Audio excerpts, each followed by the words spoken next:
in putting together a network of leading scientists in the Mediterranean for them to exchange ideas and work on improving the identification in particular of people suffering from different types of thalassemia.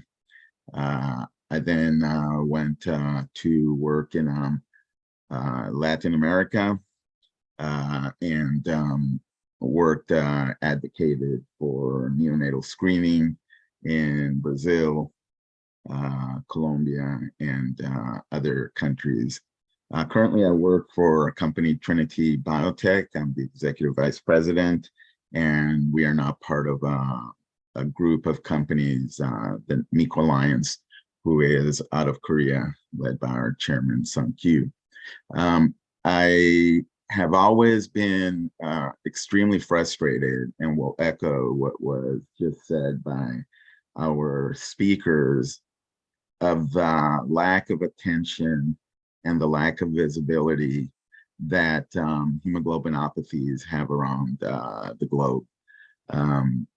Brazil is a very good example, where I went there and started looking into their neonatal, mandatory neonatal screening, and found, much to my surprise, that a disease such as cystic fibrosis was mandatory for neonates, but hemoglobins were not, which made absolutely no sense to me. And of course, it's the same old story that I find, that oftentimes people that are afflicted by hemoglobinopathies maybe have a less political power than some other groups, stakeholders within a given country, and you end up with this inequality of no mandatory or no funding for neonatal screening for hemoglobinopathies, and you have these other diseases which are very serious but have much lower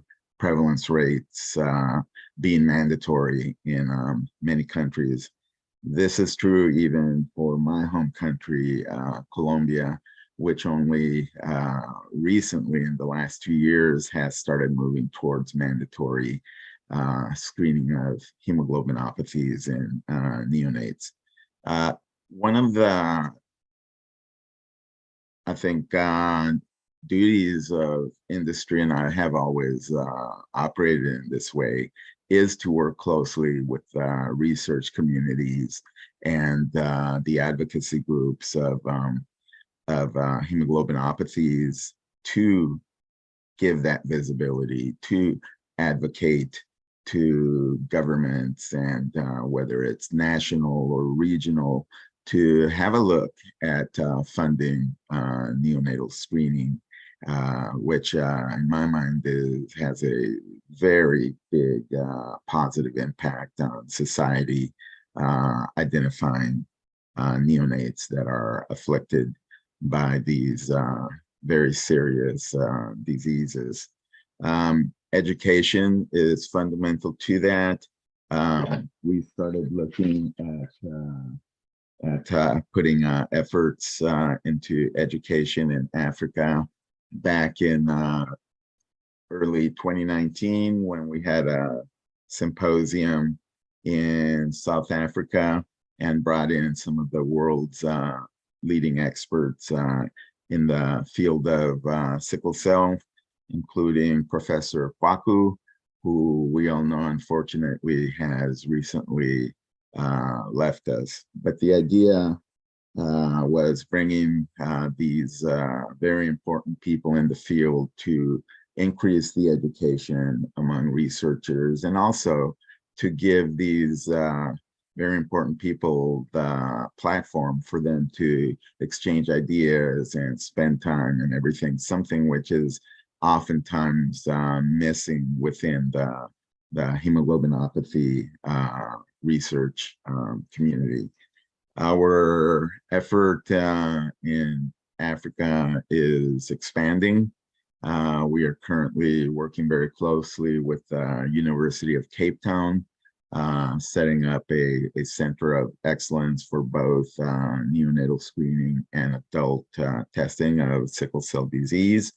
And again, the idea being to help in bringing attention and visibility to this disease. And I have found that probably the most effective way is to help setting up these centers that can generate the data to demonstrate just how serious and prevalent these diseases are. And that's what we're working with the University of Cape Town on, and we hope to expand that with other groups to advocate and to bring visibility of this disease throughout the continent, which in turn will hopefully attract funding, additional funding like is currently being provided with the NIH, which we also work with, and other groups. So we will be actively working with different groups, in particular helping with the registries and identifying all the people that are out there that we know just haven't been properly identified or registered as suffering from this disease. I am convinced that one of the best ways to overcome many of the challenges is to highlight and to publish in a variety of journals the incidence and the severity of this disease. I have done this a lot with some key groups in Brazil, with a lot of publications on an annual basis, and very, very confident that we are now embarking on partnerships that will help with the publications, with the registries, to bring that much needed visibility and to be able to advocate to national, regional, if need be, municipal governments to take this disease, or diseases, I should say, as serious as they are. That's basically what I have to say to everyone. And again, I thank the organizers for allowing me to share these brief thoughts with them and with all the people currently listening to this webinar. Thank you. Thank you very much, Fernando, for sharing your thoughts. I will just share what I've out from your presentation. The importance of generating big data of conditions or diseases that we see. Two is advocacy, great cell disease and other hemoglobinopathies. Then lastly, what I thought was key is to increase the number of publications that come out of these diseases, whether it's thalassemia, whether it's sickle cell, any other blood disorder, we think is very important to the African population. And at this moment, I would like to welcome one of our patient support group members. Ketty, you're welcome. Ketty is from Zambia, and she's a member of the Society of Zambia. Ketty, you're welcome. You can please unmute and share your thoughts on community challenges in this. You're welcome.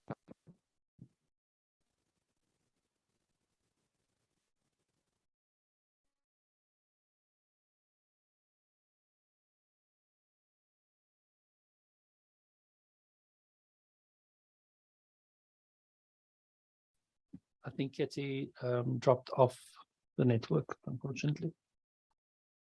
Oh, okay. Let's hope that she will join back. I think we can take this opportunity to have a few thoughts and ideas from the members who are present. So anyone who would like to share and kindly raise their hand, and shall unmute you and you can share to the rest of the group. This is really an opportunity for us to discuss our research challenges and opportunities. So thank you and you're welcome.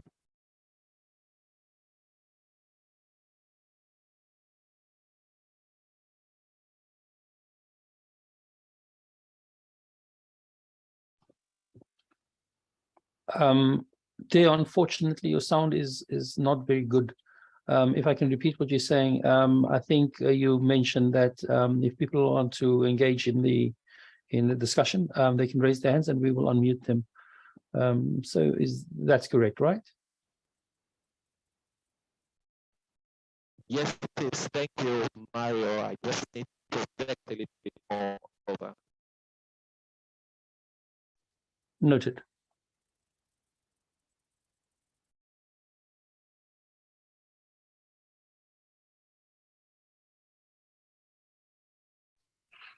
So, Mario, yes, can you please hear go ahead. me? As I can hear you. As members think of what they would like to discuss, I would want to take a little stab at what Fernando talked about with regard to publication. Some of the experiences that we have seen is that big journals that do publish information don't want to hear about our prevalent studies. They feel that there is a lot of information out there that is already known. However, when you do literature reviews, you find that all the information is outside of Africa and does not really include the population of Africa to live. I don't know what the thoughts are of most of the members within this discussion. Over to you, Mario. Okay. I hope people could hear what Dio was saying. So my understanding of what he was saying is that a lot of the international journals are reluctant to publish research. I think it's regarding sickle cell or just diseases from Africa in general, if that's what you said. So there's a reluctance from journals to publish this information. And when you do a literature review of all of this information, or that you think is relevant for your study in Africa, African diseases, there's a lot of the information is outside of Africa, or the patient information or clinical data is from outside of Africa. Are there any thoughts on that? I'm going to give the panelists a chance to respond first, but if anybody in the audience would like to respond, please raise your hands and we'll unmute you. Valentina, I saw your mic was unmuted. Do you want to add something to that? No, I wanted you to repeat what Deo said because I did not listen very well. Yeah. So there's a reluctance, it appears, for international journals to publish date or publish papers or information from Africa. If I understood Deo correctly, and then I think specifically for these neglected diseases, if I can call it that. And then when you look at what is published on sickle cell, for example, or diseases pertaining to Africa, then there is most of the data on which papers are based come from outside of Africa. I don't know whether I'm clear, Valentina. Deo, if I missed what you said, please do. Okay, Deo say yes, Mario, that is what I wanted to share. So please, Valentina, if you have any thoughts. Okay, yeah, absolutely. Most of the studies did in sickle cell disease are published outside. It's only now this recent years with the Sickle in Africa, Judy McCartney and Ambrose that are bringing up specific studies led by Africans, because the other studies were led by people from the diaspora, and they just give us some feedback. And there are not many studies that are done in the ancestral population, because all these studies outside are done at mixed population. That is why we do have the necessity, the urgent necessity to work on sickle cell patients from Africa, as Sickle in Africa is doing now. Yeah.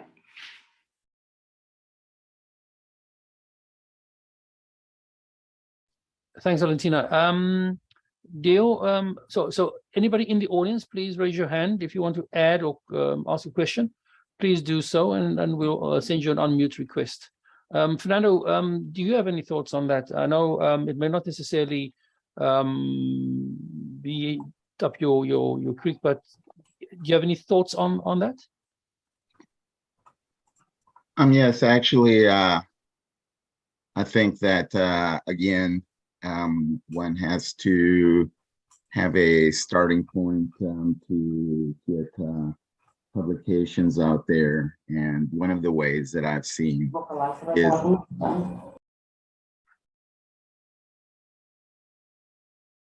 Please go ahead, Fernando.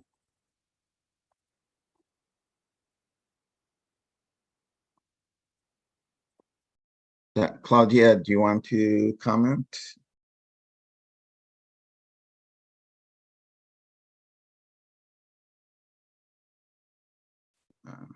Okay. Hello. Yeah. Hello, everyone. I'm Claudia Bonini from Brazil, and I have some problems with the English, but I have here Lucas, my assistant, and that helped me with some things. So we have a lot of things to point here, okay? Agradecer pelas apresentações. Hey guys, Claudia would like to thank you for all that you presented here. E o que eu puder ajudar com o nosso programa, uma experiência no nosso programa de triagem neonatal, estou à disposição. And feel free to ask us for help with the neonatal triage.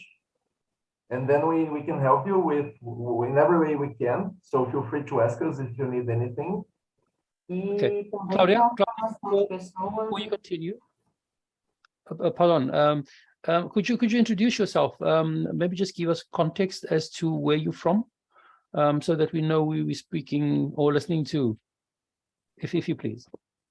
Sure. My name is Lucas. I'm a PhD student here in the lab. And I work with Claudia for about like 9 years now. And then I'm here helping her with the language so we can all communicate properly. Yeah. Which institution are you from? Which country? I We assume are it's from Brazil. We are from Unesp, a university here in Brazil, in Yes. the state of São Paulo. Okay, please, most welcome. Please, Claudia, please continue. Posso contribuir também com a formação de pessoas e com as publicações. Nós temos bastante experiência na publicação de resultados de triagem e de outras pesquisas em anemia falciforme. So we also can help you with training some people in the research and trials for the hemoglobinopathies. And also we have some experience with publishing articles, not only related to the trials, but also with results of researches. So we can provide some help with that. Thank you very much, Lucas. We also do have collaboration with Barbara Prietti from Brazil. So she's an active part of the SickleInAfrica consortium. So thank you very much for the offer. You can reach out, I think, to I think you would be able to chat to people in the group. I'm not too sure, but you also, if you provide us with your details, contact details, we'll be happy to reach out.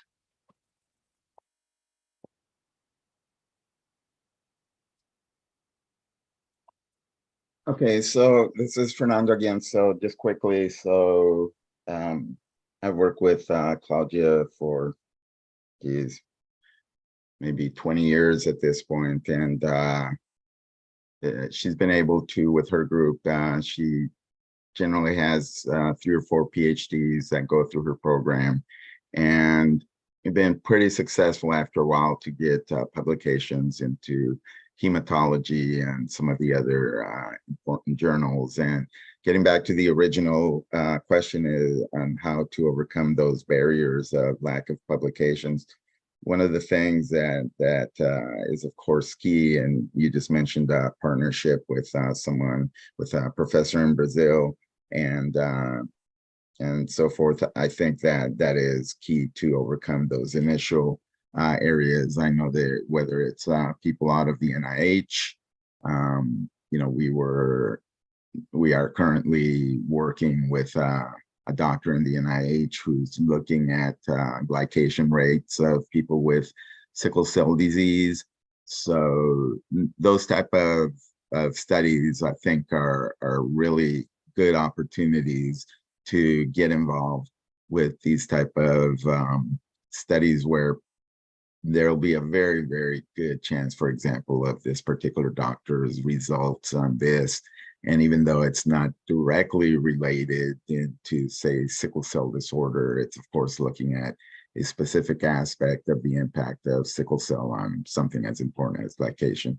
So that would be my biggest advice, is to as often as possible, I'm sure this is not new, to have partners that maybe have a bit more of access to publications and as a starting point, and then of course start getting publications of your own accepted into journals. One of the things that I heard early on that is a challenge maybe is just the ability to write proposed publications in such a way that they have a better chance of being published. And that is definitely something, as was just offered by Professor Domingos, and we can facilitate again other people working with other ones that have successfully published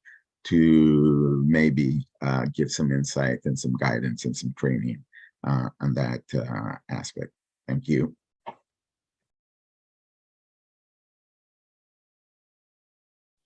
Thank you, Fernando. I'll just ask Vicky. She wants to make a quick comment. Over to you, Vicky. Yes, thank you, Dio, for this webinar and for moderating and organizing it. And thank you for the speakers.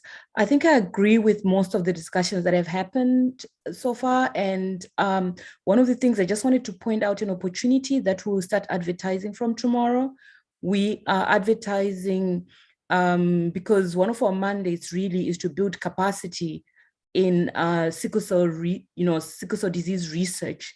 So we'll be advertising fellowships, which will be available in the 7 countries that, or 6 countries that we are officially supporting in the SPACO, the SPACO sites in Tanzania, Zimbabwe, Nigeria, Mali, Uganda, and Ghana, and also South Africa, so it's 7. So I think this is just to highlight to any fellows or potential fellows who might be online, who might be interested in applying.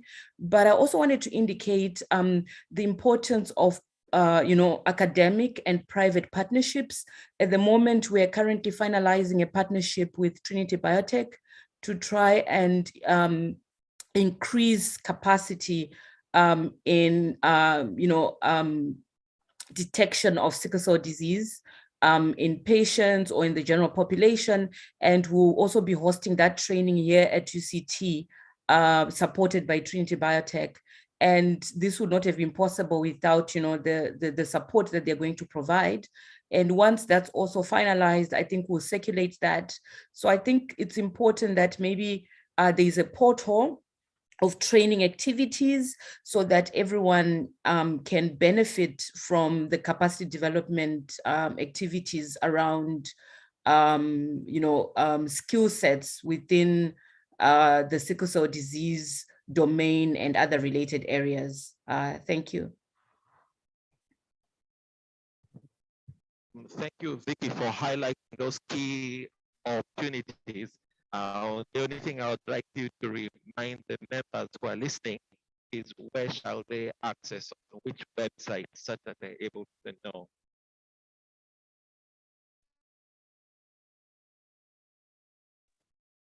Sure, Dale. I think I will post yes, thank you, Dale. I'll post the Sickle in Africa website on the chat box, but the opportunity will be available by early tomorrow morning, and we'll circulate it again via the mailing list. You probably got this announcement via the info of Sickle in Africa or H3 Bionet.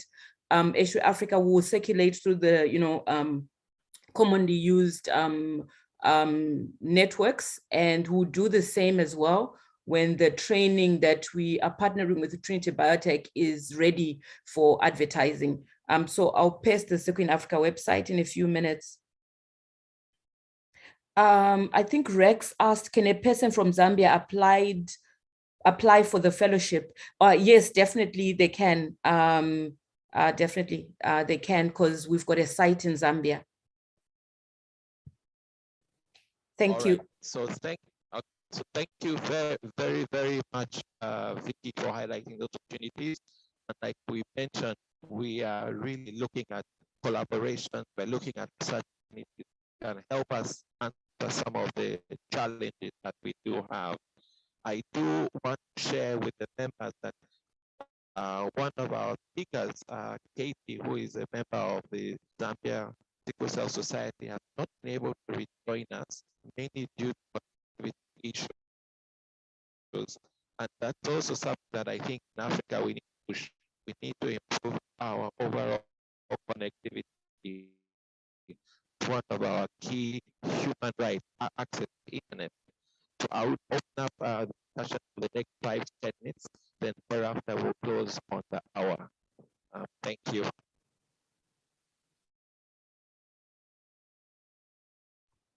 Leo, could you please repeat? With regard to, so I was saying that I would like to open up the discussion for the next 5-10 minutes as we move towards the top of the hour, so that can use remaining time effectively.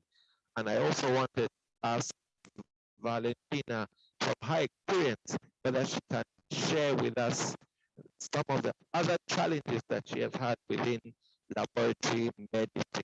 Thank you.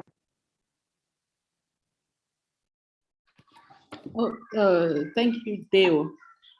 For my experience, it was very hard. For the PhD, I applied for the TWAS fellowship. It was a really small grant that was permitting me to do only the genetic testing, because the first funding was from the family to collect all the samples, and I've got this small grant to go to South Africa to do the genetic testing. But for the postdoc, I did have another fellowship from WorkDeep, and that was just networking. That is what I'm saying, talking about the information, because it was networking. They sent me a mail that there is this WorkDeep that is recruiting postdocs. Then I applied for that. Then we went for interview and it was successful.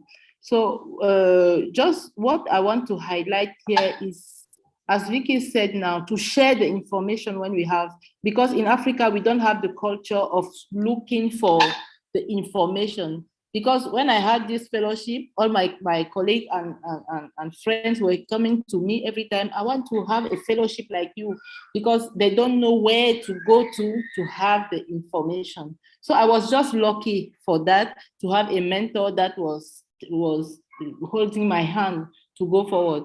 But many people do not have that luck, because I was also talking about the mentorship, the lack of mentorship. As people have the information now, as we have now Sickle in Africa, as Vicky was saying, try to share the information among people for them to apply. And even though we share the information, they do not know how to apply. You know, we are so lazy to read.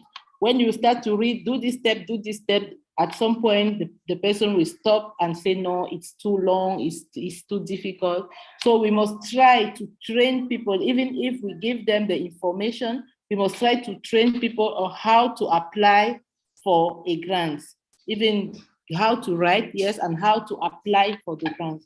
So that was the thing I did with Professor Ambrose, who helped me a lot for that. So as I say, I was very lucky to go through that way, but it's difficult for many people, many people to succeed there. I don't know if you have more questions, I'm available.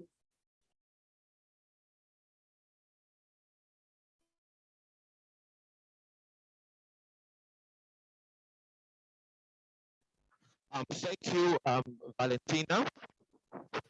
I think you have been able to share your experience and also to share the importance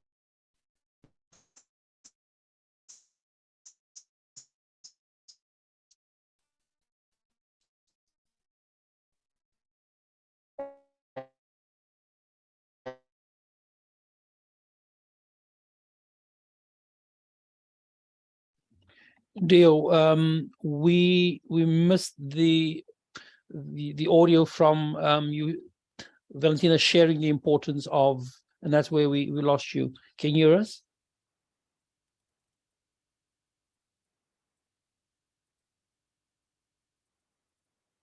I think this once again.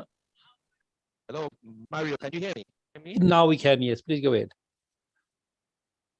So we lost you after Valentina showing.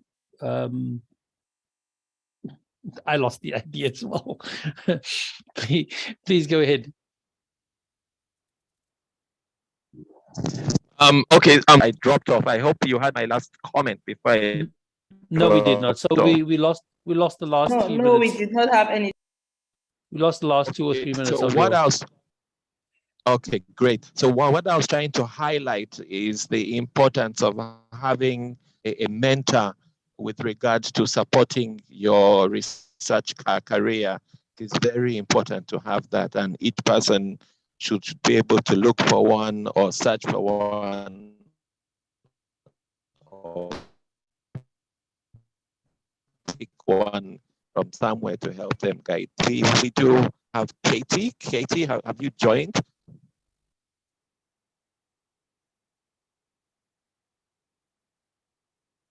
Hello, Mario, could you make Katie a co-host? She's already co-host. As we close. Sure. Okay. Katie, you're able to unmute. Okay, she sent a message. Oh, great. Network.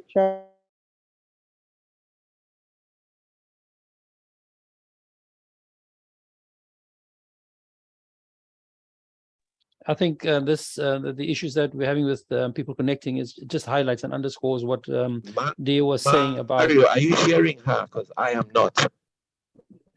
No, I think her audio may have dropped off. I think it just highlights what you were pointing out about network connectivity for Africa. Ketty, can you hear? Do you could you just test your mic so we can see? She's trying to talk, but I'm not hearing her. No, I think we've lost audio for so I think maybe we should Ketty, you want to try again? Her mic is unmuted, but we're not getting any audio feed. Yeah, no, I think that's also related to network speed and yeah, latency. So there, I think as much as I hate to do this, I think we're reaching the top of the hour. Yes. Yes. Please summarize, and then we can call it an afternoon, evening, morning. So yeah, I'm sorry. I don't know whether it's just me, but your audio is very, very soft. Yeah, we can't hear him at all. Okay. I shout, you can hear me. Your audio is still very soft. I am a generally soft person, Mario, you know that. I do know, but I don't think even shouting is going to make a difference. But once again, in short, it highlights the issue and connectivity issue in Africa, and it's a big thing that needs to be given attention. And yeah, so This is very unfortunate. Dale, I think I'm going to give you the last. Yes. Okay, great. So let me quickly say thank you to everyone for joining us for the webinar and for all the presenters. In case you have not heard me, Mario will relay my thanks, and we hope that we can do this every year going forward to celebrate the World Sickle Cell Day. Thank you all, and have a good evening, a morning, and a good night to you. Bye. Thanks, Dale. So Dale was just thanking everybody and saying that we should do this regularly every year on commemorating Sickle Cell Day. Paida, I'm going to give you the honors of saying the last word. Thanks, Paida, for arranging this webinar. I'll give you the opportunity to thank the speakers. Over to you, Paida, please. Thank you very much, Mario. And thank you very much, Dale, for being such a great moderator for this webinar this afternoon. I would like to extend my sincere gratitude to Fernando and Valentina for making time, and for everyone who's participated. I think the turnout was really great. Thank you for taking our time this afternoon or morning, depending on where you are in the world, to join us today. And we do hope to collaborate with some of you in the future and to see some of you joining the fellowship program. Yeah, and if you need any more information from SickleInAfrica, please feel free to contact either myself or Vicky or Mario. I think Mario can just quickly type our email addresses in the comments. And please visit our website for more opportunities and events that we'll host in the future. Thank you again, everyone, and have a good evening, afternoon, morning. Yeah, thanks. Thanks, Spider. Bye. Bye, Mario. Bye, everyone. Bye-bye. Thank you. Thank you. Bye. Thank you. Bye, everybody.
For those still online, Claudia has provided us with the email address. That's bonini.domingos@unsp.br. So, yeah, goodbye, everybody.